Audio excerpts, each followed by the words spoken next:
بغیر کسی مقصد کے زندگی گزارتے ہیں. اور جب زندگی میں کوئی مقصد نہیں ہے تو کوئی موٹیویشن بھی زندگی میں نہیں ہوتا ہے. اور دوسری چیز جو خداوند یسوع مسیح کی زندگی میں ہمیں نظر آتی ہے that he lived a life of focus. اس کی زندگی میں پرپس تھا اور وہی پرپس اس کی زندگی میں اس کو فوکس رہنے کے لیے بھی آمادہ کرتا رہا. اور وہ اپنی پوری زندگی میں جو اس نے زمین پر گزاری he was very purpose driven, he was very focused on that purpose. اگر آپ چاہتے ہیں کہ آپ کی زندگی بامقصد ہو تو اپنی زندگی کے مقصد کو جانیے اور پھر اس مقصد کو حاصل کرنے کے لیے فوکسڈ رہیے. اپنی سوچوں کو اپنی زندگی کو منتشر نہ ہونے دیجیے. پھر ہم دیکھتے ہیں تیسری بات جو خداوند یسوع مسیح کو اس قابل بناتی ہے کہ وہ اپنی زندگی میں کامیابی کے ساتھ صلیب کے مقام پر یہ کہتا ہوا نظر آتا ہے اٹ از فنشڈ. تمام ہوا. اور وہ تیسری بات فرما برداری ہے. اگر آپ کی زندگی میں پرپز ہے، اگر آپ کی زندگی میں فوکس ہے تو تیسری چیز جس کو ایڈ کرنے کی ضرورت ہے وہ ہے فرما برداری. اور خداوند یسوع مسیح کے بارے میں یہ کہا گیا ہے فلپیوں 2 باب اس کی 8 آیت. Philippians 2:8 it says he humbled himself and became obedient to death. اس نے موت بلکہ صلیبی موت گوارا کی.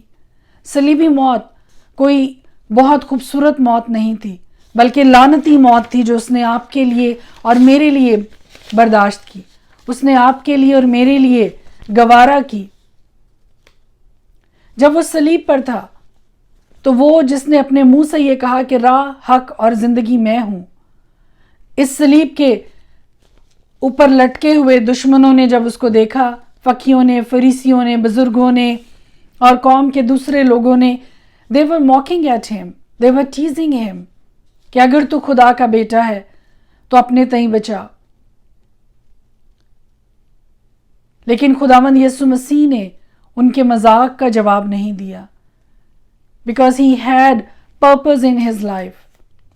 He was focused on that purpose. اس کو پتا تھا اگر صلیب سے اترنا ہی تھا تو صلیب پر جانے کا کیا پوائنٹ تھا. وہ صلیب پر گیا ہی جان دینے کے لیے تھا. And let me clear it کہ اس کی جان لی نہیں گئی بلکہ اس نے خود اپنی جان پیش کی. اس نے خود اپنی جان صلیب پر دی. میرے ساتھ دیکھیے گا ایک حوالہ یوحنا 10 باب اس کی 17 سے 18 آیت. John 10:17-18 اور اس میں لکھا ہے باپ مجھ سے اس لیے محبت رکھتا ہے کہ میں اپنی جان دیتا ہوں تاکہ اسے پھر لے لوں. اور 18ویں آیت میں لکھا ہے کوئی اسے مجھ سے چھینتا نہیں بلکہ میں اسے آپ ہی دیتا ہوں.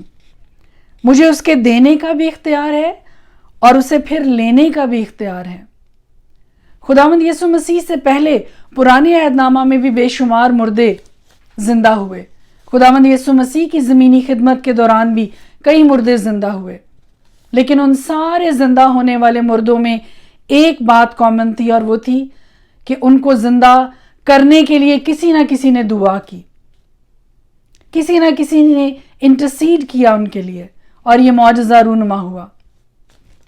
لیکن خداوند یسوع مسیح کی صورت میں، خداوند یسوع مسیح کے کیس میں ہمیں ایسا کچھ نظر نہیں آتا. خداوند یسوع مسیح کو اختیار تھا اپنی جان دینے کا بھی اور پھر اسے واپس لینے کا بھی. He has full command, he has full authority to do that. اور پھر ہم دیکھتے ہیں صلیب پر ہی اس کے ارد گرد جو 2 ڈاکو تھے ان میں سے ایک نے خداوند یسوع مسیح سے یہ کہا کہ جب تو اپنی بادشاہی میں جائے تو مجھے بھی یاد فرمانا. اور خداوند یسوع مسیح نے اسی لمحہ اس کی اس دعا کو قبول کیا اور اس سے یہ کہا کہ تو آج ہی میرے ساتھ فردوس میں ہوگا. زندگی دینے والا اپنی جان دینے سے پہلے بھی دوسروں کو زندگی بانٹ رہا ہے. آپ کا اور میرا مسیحا دنیا کا منجی، دنیا کا کفارہ دینے والا، خدا کا برہ، خدا کا اکلوتا بیٹا، ہم سب کے گناہوں کا بوجھ اپنے کاندھوں پہ لادے ہوئے جب صلیب پہ تھا، تو صلیب پر کیا چیز تھی جو اس کو صلیب پر لٹکے رہنے کے لیے مجبور کر رہی تھی؟ وہ کیل نہیں تھے جنہوں نے اس کو صلیب پر جکڑ رکھا تھا، بلکہ وہ آپ کی اور میری محبت تھی جس نے اس کو صلیب پر جکڑ رکھا تھا۔ مرنا خداوند یسوع مسیح کا مقصد نہیں تھا، بلکہ مقصد آسمانی باپ کے ساتھ بنی نوع انسان کا میل کروانا تھا، ملاپ کروانا تھا، جو گناہ کے سبب سے ٹوٹ چکا تھا۔ اس ٹوٹے ہوئے رشتے کو بحال کرنا مقصد تھا، اور اپنے اس ٹاسک کو خداوند یسوع مسیح نے بخوبی نبھایا۔ اور میں ہمیشہ اپنے تمام چرچز میں یہ بات کہتی ہوں کہ پلیز خدا کے لیے گڈ فرائیڈے کو سوگ کا دن نہ بنایا کریں، اور کالے کپڑے پہن کر ماتم نہ کیا کریں، کیونکہ خداوند یسوع مسیح نے ابلیس کو، اس کی ساری قوتوں کو ہمیشہ کے لیے شکست دی۔ یہ فتح یابی کا اور خوشی کا دن ہے، خوشی کا مقام ہے، کیونکہ خداوند یسوع مسیح نے اپنا قیمتی خون دے کر، اپنی قیمتی جان ہمارے لیے، دنیا کے لیے دے کر اس کفارہ کو حاصل کیا۔ اس نے قیمت ادا کی، کیونکہ گناہ کی مزدوری موت ہے، اور موت کے بغیر، خون کے بغیر کفارہ نہیں تھا، اور خدا نے اپنے اکلوتے بیٹے کو قربان کیا تاکہ ہم نجات پا سکیں، ہم خداوند یسوع مسیح میں سے ہوتے ہوئے خدا باپ کے ساتھ پھر سے ملاپ کر سکیں۔ اس عید قیامت المسیح پر اپنی زندگی، اپنا دل خداوند یسوع مسیح کو صحیح معنوں میں دیجیے، اور سال میں صرف ایک دن نہیں بلکہ 365 دن خداوند کے ڈر، خداوند کے خوف میں گزاریے، خداوند کی محبت میں گزاریے، اس کی اگاپے محبت جو دنیا کی محبت سے مختلف ہے، وہ آپ کو پکارتی ہے۔ کوئی گناہ دنیا میں ایسا نہیں ہے جس کو خدا معاف نہیں کر سکتا ہے، آپ چاہے کتنے ہی گنہگار کیوں نہ ہو، صرف ایک توبہ کی دعا ہر گنہگار کو خدا کی بادشاہی میں داخل کروا دیتی ہے، اور صلیب پہ لٹکا ہوا وہ ڈاکو اس بات کی زندہ مثال ہے۔